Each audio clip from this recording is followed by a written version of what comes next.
Now this silver Buick, this is really one heck of a car, although we need to clean it. This is your old lady car, so it's been taken very good care of. Really everything in it is just about perfectly immaculate.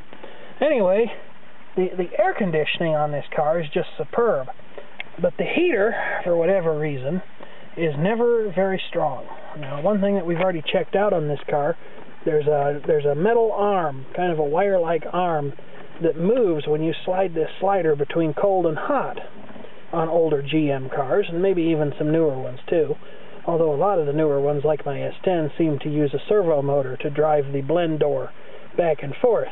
But this thing actually has a mechanical linkage to this control, and we already checked to make sure that this control is not slipping and is taking the linkage through the entirety of its travel. So that leaves us with the possibility of a sticking or too-cool thermostat installed in this car. And what the thermostat does, see this radiator, if the water were always allowed to flow through here, if the water and antifreeze, coolant or antifreeze, were allowed to flow through here continuously, going down the highway you'd have an engine that never really built up any kind of heat. On a cold day it wouldn't keep you very comfortable, and it wouldn't let the engine operate at peak efficiency. It'd be too cool. Anyway, the thermostat is in a real fun place. After we've popped off this decorative trim here, the thermostat is in a real fun to get to place. Way down in there underneath some of this fuel injection piping and stuff. But we're going to do that next, and we're kind of tired after working on that on the pink car over there. But that'll be the next thing we do in our Working on Buick Automobiles series.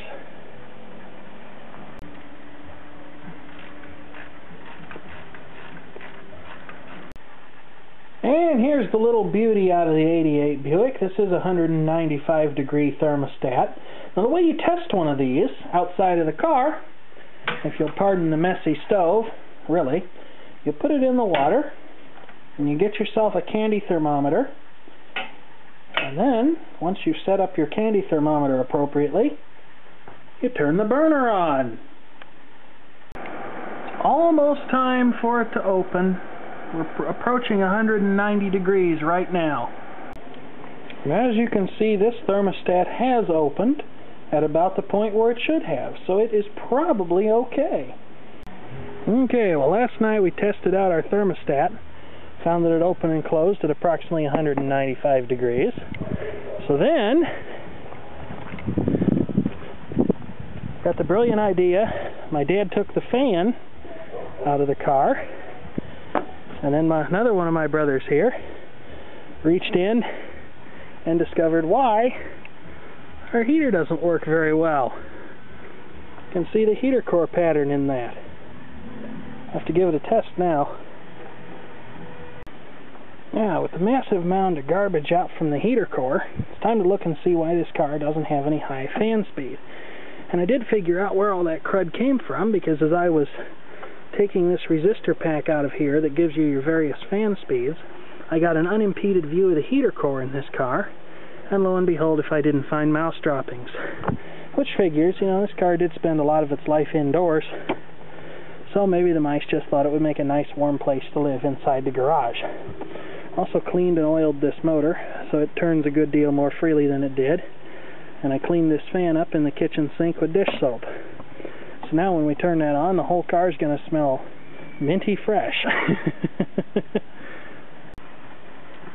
Anyway, the lack of a high fan speed was caused by a failure in this relay. This is the high fan speed relay, and when you go in the car and you switch the high fan speed on, this relay closes, pushing this thing down here so it makes contact with the other terminal at the bottom there, and that turns on your high fan speed. But on this car, the terminals on this relay were burnt. And there are two ways to fix this. You could buy a new relay, or you could try to clean up the existing one you have, which I did with this piece of emery paper. And now I'm going to hook everything up just well enough to see if this car now has a proper high fan speed. Okay, I've gone and made sure that none of this stuff can short out. I got the fan motor propped up there. We're going to see if it runs on the high fan speed when I get in the car here. put the key in. And just turn the car on, because right now there's no coolant in it. Oops. There we go. Trouble I get into when I haven't got the key keeper. Alright. Now, when I turn on the thermostat, our fan should start running. There it is. Now we'll take it up through the speed. Oops.